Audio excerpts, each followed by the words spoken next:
Hello students, हम कर रहे हैं क्लास 10th का हिंदी का क्वेश्चन पेपर है 2024-25 का। चलिए, mid term exam 2024-25 Hindi class 10th, जिसके मैक्सिमम मार्क्स हैं 80। खंड अ खंड अ में आपको पैसेज दिया गया है और उस पैसेज के अकॉर्डिंग आपसे क्वेश्चंस के आंसर पूछे गए हैं। चलिए, फर्स्ट क्वेश्चन में बोला गया है, आप पैसेज पढ़ लें। ये पैसेज धर्म के ऊपर है, ठीक है। तो धर्म के ऊपर एक पैसेज दिया गया है, मैंने पैसेज को पढ़ लिया है। जो पैसेज है उसमें असरसन जो है वो दिया गया है आपको। संसार के सभी धर्म के रूपों को एक जैसा बताया गया है। तो संसार में जितने भी धर्म हैं, क्या उन सभी में, जितने भी संसार के धर्म हैं उनमें क्या बताया गया है? संसार के सभी धर्म कैसे हैं, वो एक, उनका रूप कैसा है, एक जैसा है, ये बताया गया है। ये सच है या नहीं है?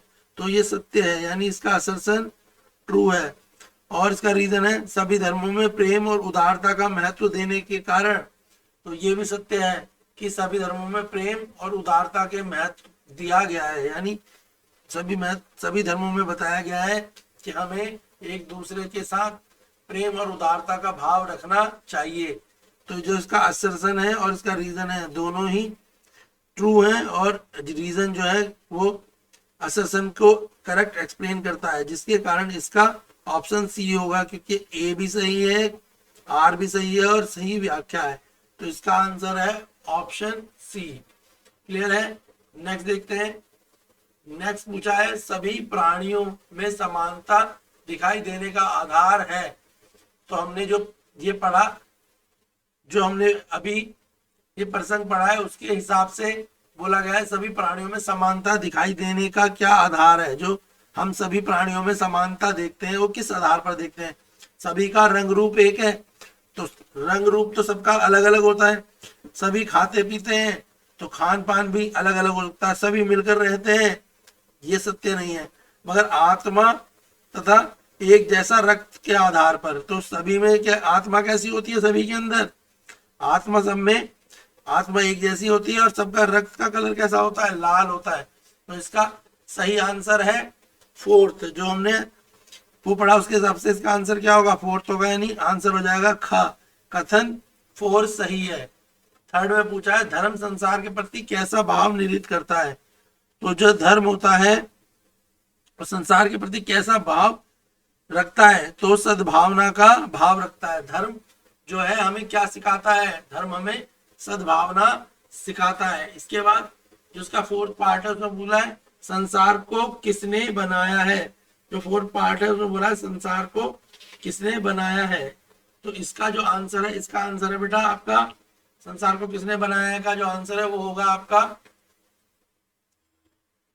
तो जो हमसे पूछा गया है कि फोर्थ वाले में संसार को किसने बनाया और ईश्वर कौन है, तो संसार को किसने बनाया है? संसार को खुद ईश्वर ने बनाया है, संसार को भगवान ने बनाया है। और ईश्वर कौन है? ईश्वर वो है जो सबका भला चाहता है, सब, ठीक है, चाहे वो किसी भी जाति किसी भी धर्म का हो। ईश्वर जो है सबका क्या चाहता है? सबका भला चाहता है, सभी प्रगति करें, सभी एक साथ रहें, ठीक है, ये सब ईश्वर चाहता है। फिफ्थ में बोला है इंसान ने किसको बनाया और इंसानियत हमें क्या सिखाती है। तो इंसान ने किसको बनाया? तो यहाँ पे आपने जो पढ़ा है उसके हिसाब से देख लो। ईश्वर ने तो मनुष्य को बनाया, लिखा हुआ है ना। ईश्वर ने किसको बनाया? ईश्वर ने मनुष्य को और इंसान को बनाया। इंसान ने धर्म और, तो इंसान ने क्या बनाया? इंसान ने बनाया धर्म और मजहब। तो इंसान ने क्या बनाया? धर्म और मजहब बनाया। और वो पहले बोला था ईश्वर ने मनुष्य बनाया और इंसान ने क्या बनाया? धर्म और मजहब बनाया, ठीक है। तो ये ध्यान रखना, इसका आंसर क्या हो जाएगा? किसने बनाया? इंसान ने क्या बनाया? धर्म और मजहब बनाया, ठीक है। नेक्स्ट स्टेंजा है, निम्नलिखित पद्यांश पढ़कर पूछे गए प्रश्नों के उत्तर। तो यहाँ पे खिलौने के बारे में बात हो रही है। जो खिलौना है उस खिलौने को तो लिखा है मैं तो वही खिलौना लूंगा, मचल गया दीन का लाल। तो दीन का दलाल यहाँ गरीब का बच्चा है और एक राजा का बच्चा है, ठीक है। तो दोनों के पास खिलौना है। जो दीन का लाल है यानी गरीब बच्चा, उसके पास मिट्टी का खिलौना है और जो राजा का बच्चा है उसके पास सोने का खिलौना है, मगर दोनों को ही अपना खिलौना पसंद नहीं आ रहा है। आइए इसके आंसर देख लेते हैं। पहला, खिलौने के लिए कौन मचल रहा है? तो खिलौने के लिए कौन मचल रहा है? खिलौने के लिए मचल रहा है दीन का लाल, यानी गरीब का बच्चा। मचलने का मतलब जो खिलौना मांगना चाहता है, खिलौना लेना चाहता है, उसके लिए जो तड़पन है होती है ना। तो इसमें पहले क्वेश्चन में जो खिलौने के लिए कौन मचल रहा है, तो दीन का लाल मचल रहा है। दूसरे में राजपुत्र कौन से खिलौने के लिए मचल रहा है? तो राजा का बेटे को कौन सा खिलौना चाहिए? राजा के बेटे को मिट्टी का खिलौना चाहिए। तो राजा का बेटा किस खिलौने के लिए मचल रहा है? मिट्टी से बने खिलौने के लिए। इसके बाद उस बच्चे का अपना खिलौना था, तो जो बच्चा है उसका खिलौना कौन सा था? तो बच्चे का खिलौना मिट्टी का खिलौना था। तो बच्चे का खिलौना मिट्टी से बना हुआ था। तो बच्चे का खिलौना किससे बना हुआ था? मिट्टी से बना हुआ। तो इसका आंसर हो जाएगा ग खतन सी। आंसर क्या हो जाएगा? ग खतन सी हो जाएगा। अगला पूछा इसमें, दोनों बच्चों ने अपने अपने खिलौने क्यों फेंक दिए? तो दोनों ने अपने अपने खिलौने क्यों फेंके? क्योंकि जो राजा का बच्चा है उसे मिट्टी का खिलौना चाहिए, और जो दीन का लाल है उसे सोने का खिलौना चाहिए। तो दोनों को ही अपने अपने खिलौने पसंद नहीं आए, इसलिए उन्होंने अपने खिलौने बेच दिए। राजहटी किसने प्रदर्शित की? राजहट का अर्थ बताओ। तो राजहटी किसने प्रदर्शित की? तो राजहटी प्रदर्शित की। तो राजहटी किसने प्रदर्शित की और राजहट का अर्थ पूछा गया है 5th क्वेश्चन में। तो राजहटी किसने प्रदर्शित की थी? राजहटी राजा के पुत्र ने प्रदर्शित की। और राजहट का मतलब होता है जिद्दी होना, जिद करने वाले बालक को क्या बोलते हैं? ठीक है, तो राजहटी समझ आ गया। नेक्स्ट करेंगे प्रश्न नंबर 3, थर्ड क्वेश्चन देखेंगे। थर्ड क्वेश्चन में पूछा गया हमसे, निर्देश अनुसार रचना के आधार पर वाक्य भेद पर आधारित उत्तर दे। हमें वाक्य और भेद के आधार पर उत्तर देने। तो पहला क्वेश्चन है, वह नाश्ता करके विद्यालय चला गया, और हमें इसे बनाना क्या है? हमें इसे संयुक्त वाक्य बनाना है। तो या इसे वाक्य को क्या बनाना है? संयुक्त वाक्य बनाना है। और क्वेश्चन है हमारा, वह नाश्ता करके विद्यालय चला गया। तो हम बोलेंगे उसने नाश्ता, यहां से वह हटा देंगे। क्या हटा देंगे? वह हटा देंगे, और लिखेंगे इस वह को शब्द को हटा देंगे और लिख देंगे उसने नाश्ता किया और विद्यालय चला गया। तो संयुक्त वाक्य क्या बन जाएगा? उसने, वह को हटा देंगे और लिख देंगे उसने नाश्ता किया और वह विद्यालय चला गया। ठीक है। दूसरा है, घंटी बजी इसलिए अध्यापक जी प्रश्न पत्र बांट दिए। इसे हमें सरल वाक्य बनाना है। पहले वाले में क्या बनाना था? संयुक्त वाक्य बनाना था। तो दो वाक्यों को जोड़ना था, कंजक्शन से जोड़ दिया, तो हमने और से जोड़ दिया था कि उसने नाश्ता किया और विद्यालय चला गया। तो इस पहले वाले में क्या करा हमने? पहले वाले में हमने और से जोड़ा। क्या जोड़ा? और करके, और कहाँ लगाया हमने? करके शब्द को हटा दिया और इसकी जगह और लगा दिया, वह की जगह उसने लिख दिया। ठीक है, वह की जगह क्या लिखा हमने? उसने। वह की जगह क्या लिखा हमने? वह की जगह हमने लिख दिया उसने। क्या लिख दिया? वह की जगह हमने लिखा उसने। और दूसरे वाले में क्या करा? दूसरे वाले में हमने वह की जगह पे हम लिख देंगे उसने। क्या लिख देंगे? उसने। उसने। तो वह की जगह पे उसने,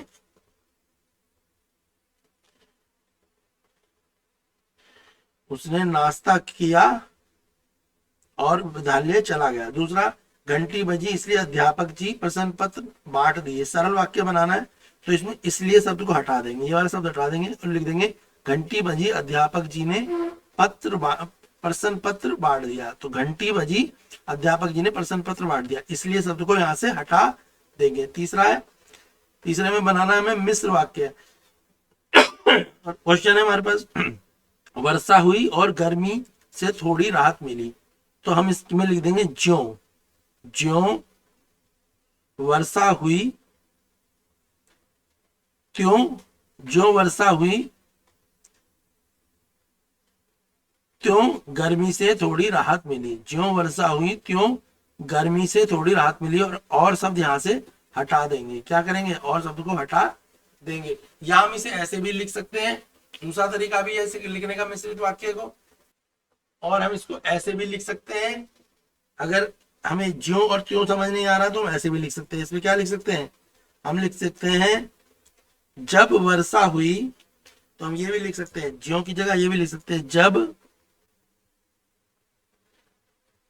वर्षा हुई और को हटा के तब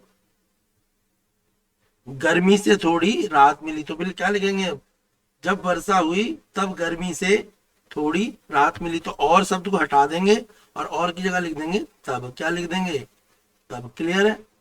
नेक्स्ट है, मैं जानता हूं कि वह क्या चाहता है। इसमें रेखांकित वाक्य को भेद बताना है।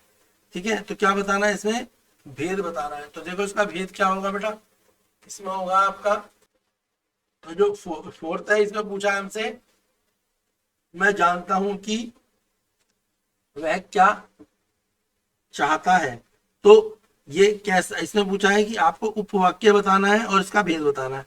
तो ये जो इसका उपवाक्य है वो है आश्रित। तो वो क्योंकि यहाँ आश्रित है, किसी पर निर्भर है, तो उसका उपवाक्य क्या है, इसका उपवाक्य तो इसका है आश्रित। क्या है, आश्रित। ठीक है, आश्रित तो इसका उपवाक्य है क्वेश्चन फोर्थ का। और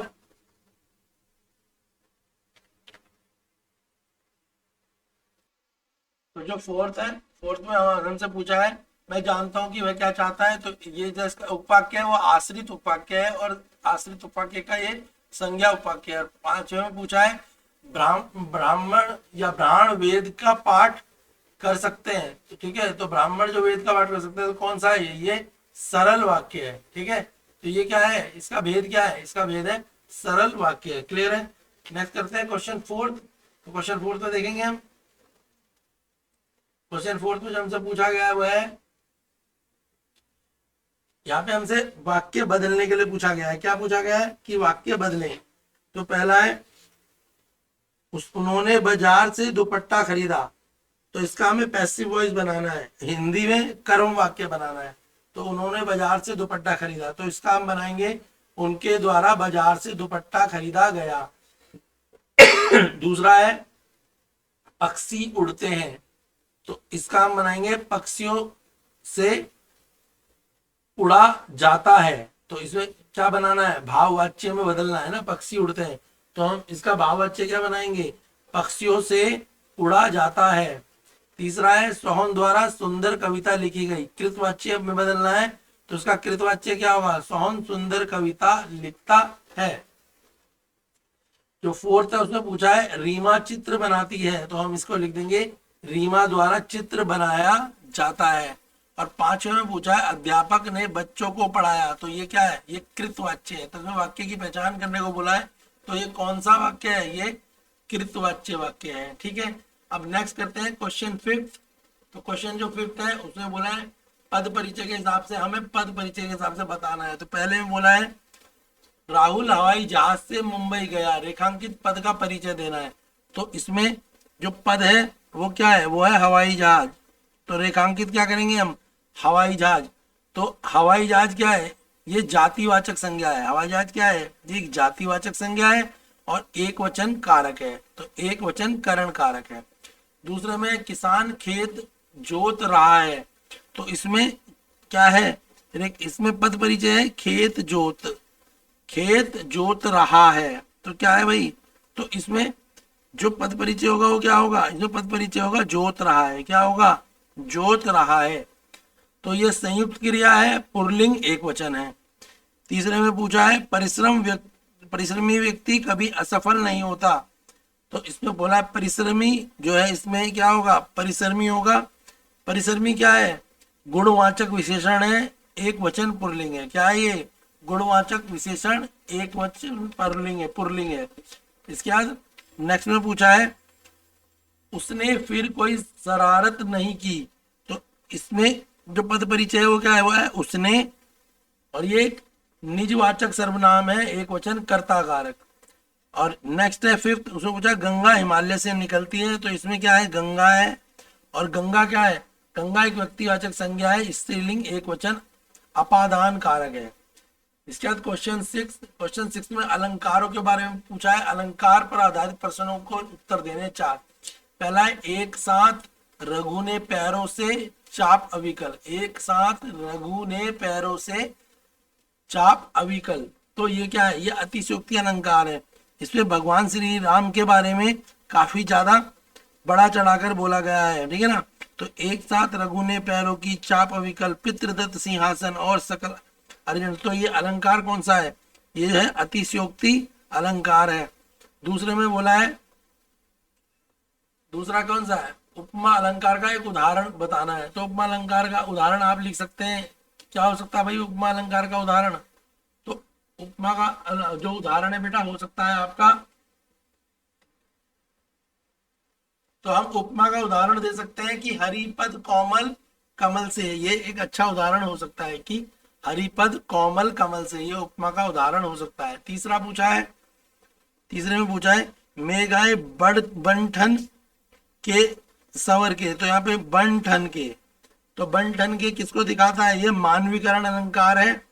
और अगर यहाँ पे बड़े बन की बात करें तो ये हमारा अनुप्रास अलंकार भी है। तो इसमें दोनों अलंकार है, मानवीकरण भी और अनुप्रास अलंकार भी है। नेक्स्ट है कहती हुई दो उत्तरा के नेत्र जल से भर गए, कहती हुई दो उत्तरा के नेत्र जल से भर गए, हिम कर्णों से पूर्ण मानो हो गए पंकज नए। तो जो फोर्थ वाला है ये जो है ये उत्प्रेक्षा अलंकार है। कौन सा अलंकार है, उत्प्रेक्षा। फिफ्थ में मुनि पद कमल बंदी दो हुआ था, तो यहाँ पे पद कमल बंदी ये जो अलंकार है ये आपका रूपक अलंकार है, ठीक है। इसके बाद है क्वेश्चन 7, क्वेश्चन 7 है हमारा गद्यांश, ठीक है। चलिए अब इनके आंसर आप देख लीजिए, क्लियर है बच्चों। तो मैंने आपको इनके सबके आंसर बता दिए हैं, अच्छे से कर लें। नेक्स्ट पार्ट में इसका आपको सेक्शन के 7 है, जो इसके सेक्शन है वो आपको मिल जाएगा। वीडियो को लाइक करें, शेयर करें, चैनल को सब्सक्राइब करें।